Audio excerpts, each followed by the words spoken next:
Hello students, welcome to Lucy online. তো আমাদের class চলছিল কি এমএস ওয়ার্ড। তাহলে ফাইন্ড রিপ্লেস হয়ে গেল। এটা কিন্তু আমরা এডিটিং গ্রুপের আন্ডারে কাজ করছি। স্টাইল গ্রুপটা তোমরা নিজে থেকে একটু বাড়িতে ট্রাই করো, আশা করি তোমরা নিজেরা পেরে যাবে। অসুবিধা হলে আমি তো আছি, অবশ্যই আমি দেখিয়ে দেবো, কিন্তু তোমরা বাড়ি থেকেও নিজেরা কিছু ট্রাই করো। এবার হচ্ছে এডিটিং গ্রুপের আন্ডারে, তাহলে ফাইন্ড দেখে নিয়েছি, রিপ্লেস দেখে নিয়েছি, এরপরে কি আছে আমাদের সিলেক্ট। দেখো সিলেক্ট কিছুই নয়, অনলি সিলেক্ট করা টেক্সটকে। যদি তুমি এখান থেকে সিলেক্ট অল করো, তাহলে এখান থেকে পুরো অল মানে এই যে কন্ট্রোল এ মারলাম, দেখো পুরো যাবতীয় যা আছে সব সিলেক্ট হয়ে যাবে। পার্টিকুলার সিলেক্ট করার জন্য তুমি কার্সার নিয়ে গিয়ে সিলেক্ট করতে পারো। বুঝা গেল? বোঝা গেল। এবার এখানে কিছু এখানে নেক্সট তোমাদের কিছু লাইক অ্যাডব মানে পিডিএফ কিভাবে তুমি পিডিএফ এ কিভাবে এটাকে সেভ করবে, এরকম কিছু দেওয়া আছে। তো এটা আপাতত আমাদের লাগবে না, আমি যখন লাগবে অবশ্যই আমি দেখিয়ে দেবো। এরপরে আমরা চলে যাচ্ছি কি ইনসার্ট মেনু। ইনসার্ট মেনু তো দেখো প্রথমে কি আছে, কভার পেজ। মানে এখানেও কিন্তু গ্রুপ করা আছে, দেখো pages, tables, illustration, media, link, comments এবং বিভিন্ন ধরনের। তো আমি এটাকে আগে ডিলিট করে নিচ্ছি। এবার দেখো প্রথমেই আমাদের কি আছে, কভার পেজ। আমরা বিভিন্ন যে কোম্পানিতে যে প্রজেক্ট জমা করি অনেক সময়, বা আমরা কলেজ লাইফের ক্ষেত্রে আমাদের বিভিন্ন প্রজেক্ট জমা করতে হয়। তো আমরা এর আগে অবশ্যই জানি যে স্কুল লাইফে আমাদেরকে ফ্রন্ট পেজ দিতে হয়েছিল। তো ফ্রন্ট পেজ আর কভার পেজ একটু ক্লাসিক হয়।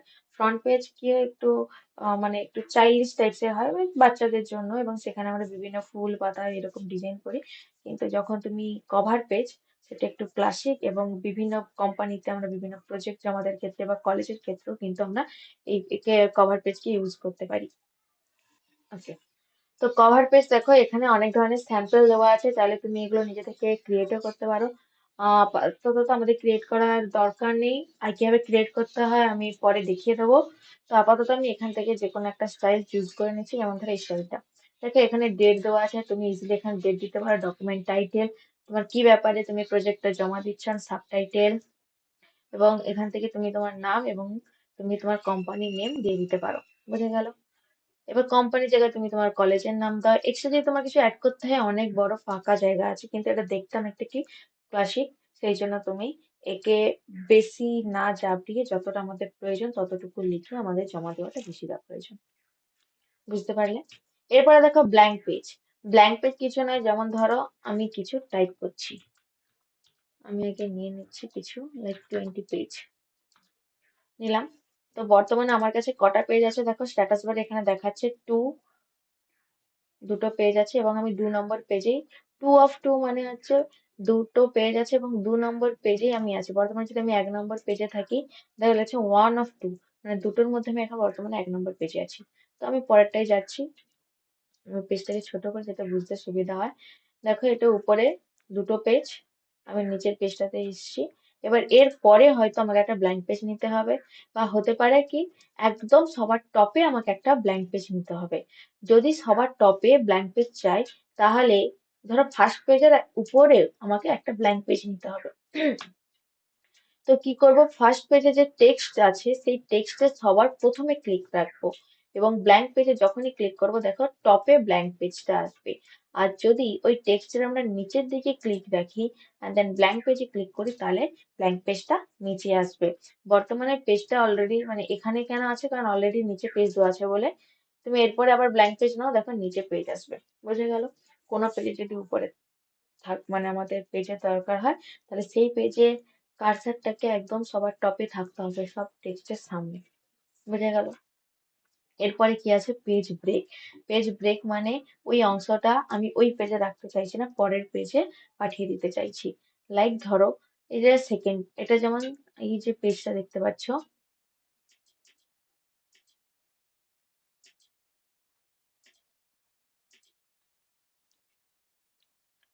এই যে পেজটা দেখতে পাচ্ছ যেখান থেকে লেখা আছে কি themes and style also help something লেখা আছে। তো আমি এই যে প্রথম দুটো প্যারাগ্রাফ বাদ দিয়ে আমি কি করছি, 3য় নম্বর থেকে যে রিডিং থেকে যা আছে বাকিটা আমি পরের পেজে নিয়ে চলে যেতে চাইছি। তো যেখান থেকে আমি পেজকে ব্রেক করব, ঠিক সেই টেক্সটের আগে আমার মাউসের কার্সারটাকে ক্লিক থাকতে হবে। দেখো ব্লিঙ্কিং করছে, কার্সারটা আছে। এবার যখন আমি পেজ ব্রেকে ক্লিক করছি, দেখো রিডিং থেকে পুরো পরের পেজে চলে এসেছে এবং তার আগের গুলো উপরের পেজেই রয়ে গেছে। বোঝা গেল?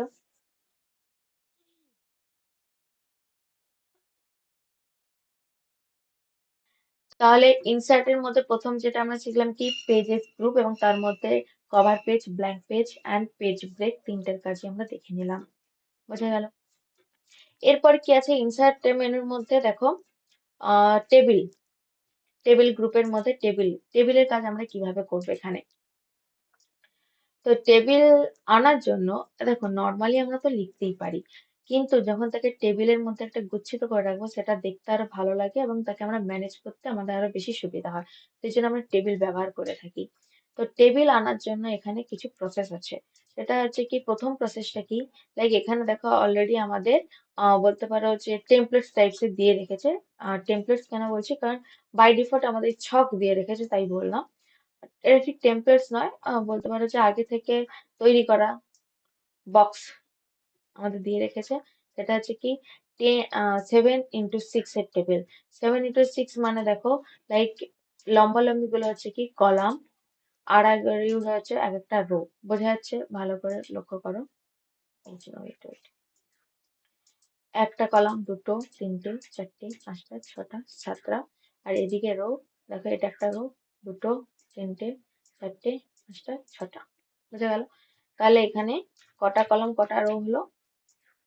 বাই ডিফল্ট কতগুলো দিয়ে রাখে এখানে?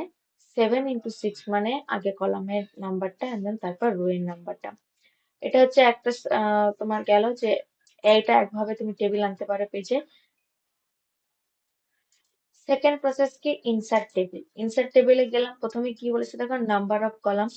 তোমাকে এখানে টাইপ করে দিতে হবে লাইক কতগুলো কলামস চাইছি এবং কতগুলো রো চাইছি। এখান থেকে আমাকে টাইপ করে দিতে হবে and then ওকে করে দেবে। তো এখানে সেই অনুযায়ী তোমার, তুমি যতগুলো টাইপ করবে সেই অনুযায়ী আসবে। কিন্তু ধরো তুমি এইখানে ক্ষেত্রে সেটা তুমি কিন্তু পাচ্ছ না, এখানে তোমাকে লাস্ট হচ্ছে 7x6। তাহলে কি এরপর নিতে পারবে না? এরপরেও নিতে পারা যাবে, আমি অবশ্যই দেখাবো কিভাবে নিতে পারা যাবে। বোঝা গেল?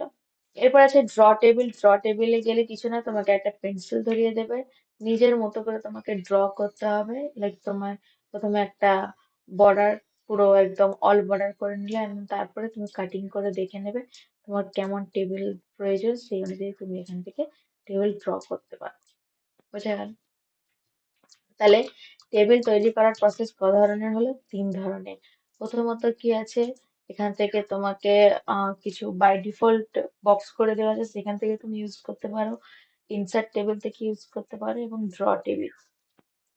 তো আমি এখান থেকে বর্তমানে তোমাদেরকে দেখানোর সুবিধার্থের জন্য আমি এখান থেকে প্রথমে নিয়ে নিচ্ছি। এখান থেকে যে স্যাম্পল যে বক্স দেওয়া আছে সেখান থেকে লিখে 5x5 এর টেবিল নিয়ে নিচ্ছি।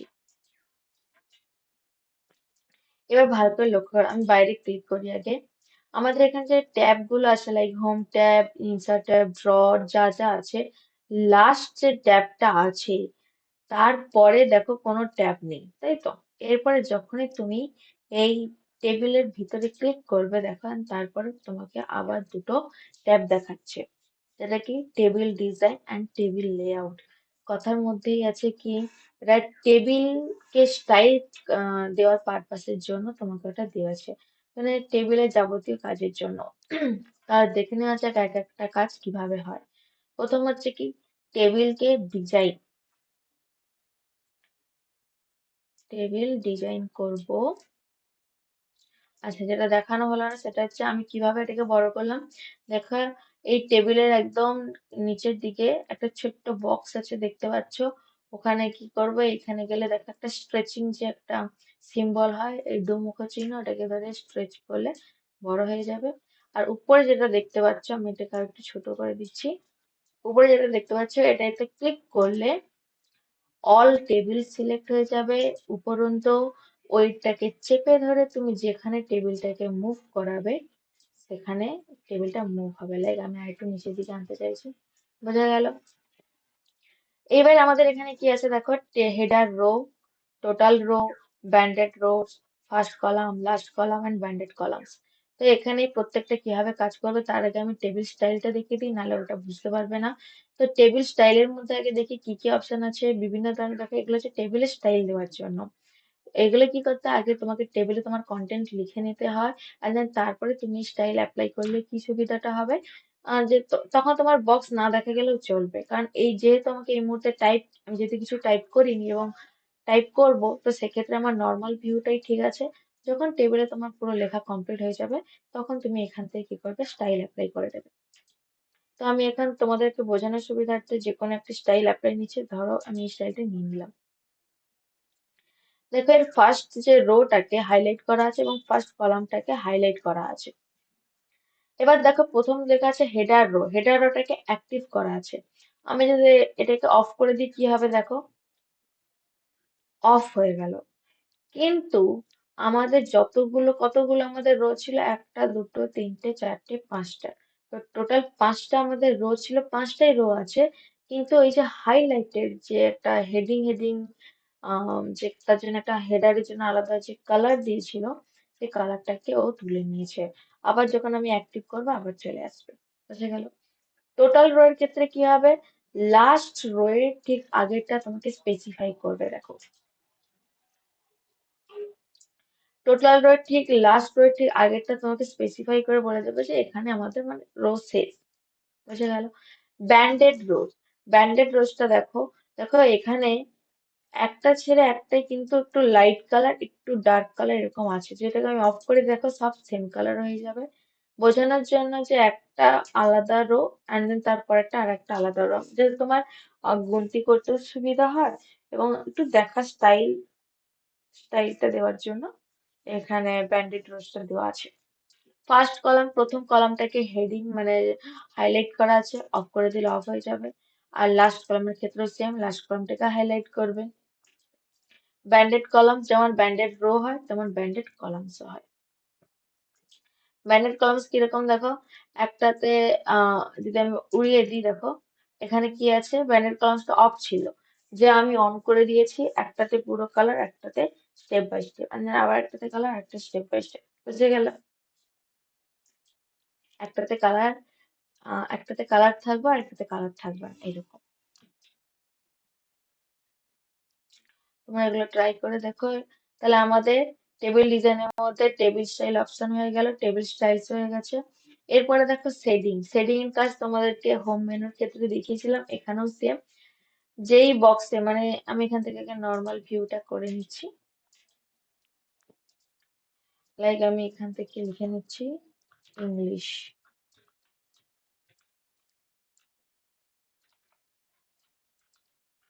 দেন এখানে করে দিচ্ছি ম্যাথ, এখানে আছে ফিজিক্স, এখানে একটা কম্পিউটার।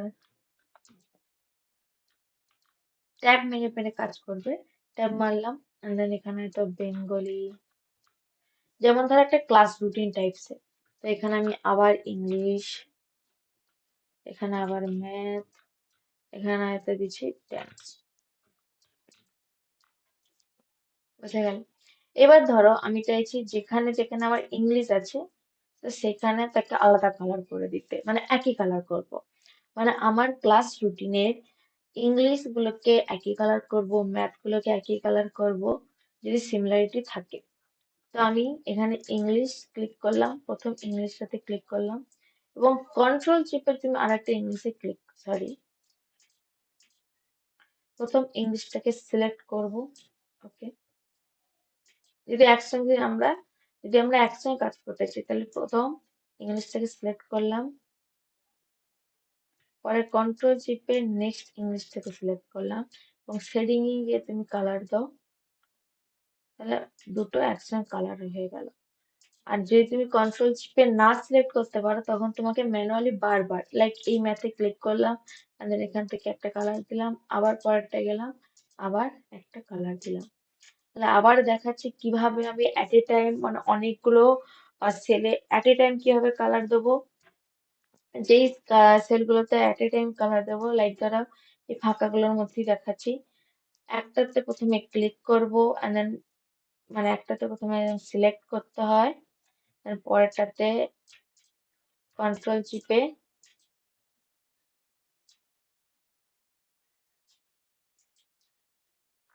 ওয়েট ওয়েট, প্রবলেম হচ্ছে। জিও বেঙ্গলি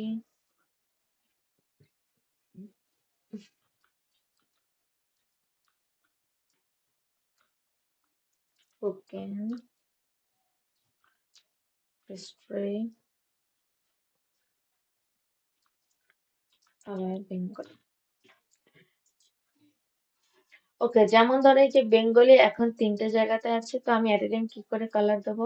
আগে আমি কি করব, এটাকে সিলেক্ট করব বেঙ্গলিকে, কন্ট্রোল চিপে নেক্সট বেঙ্গলিটা সিলেক্ট করব। ভুল হয়ে গেল, আগে বেঙ্গলি অ্যান্ড দেন কন্ট্রোল চিপে next Bengali and then control চিপে আরেকটা। দেওয়ার পর আমি এখান থেকে কি করব, যেগুলো ক্লিক মানে যেগুলো কালার দিয়েছি সেই কালার, মানে যে কালারটা দিতেছি এখান থেকে চুজ করব। দেখো অটোমেটিক্যালি তিনটেতেই মানে যেগুলো তুমি দেবে সেগুলোতে অটোমেটিক্যালি কালার পড়ে যাবে। বোঝা গেল? কিন্তু যখনই ধর তুমি এই মুহূর্তে টেবিল কাজ করতেছো, কিন্তু উপরে কিন্তু টেবিলসের সিম্বলটা থাকবে না। কখন আসবে বলেছিলাম? কখন আসবে বলেছিলাম সিম্বলটা? যখনই তুমি কি করবে, টেবিলের উপর ক্লিক করবে, তখনই এই দুটো তুমি মেনু দেখতে পাবে, সরি সিম্বল নয় মেনু, আর like table design menu and table layout menu. তাহলে আমাদের টেবিল ডিজাইনের মধ্যে কি কি কাজ হয়ে গেল? Table style option, table styles, আর এদিকে আমরা সেটিং তো দেখিয়ে দিয়েছি, ওটা টেবিল স্টাইলস এর মধ্যে। তো স্টুডেন্টস, আজকের ক্লাস আমাদের এই পর্যন্তই। এরপর যদি তোমরা অবশ্যই বাড়িতে এগুলো প্র্যাকটিস করো। যদি তোমাদের কোনো প্রবলেম হয় অতি অবশ্যই আমাকে জানিও, আমি তোমাদের আনসার ভিডিও আবার আপলোড করে দেবো যা যা প্রবলেম হবে।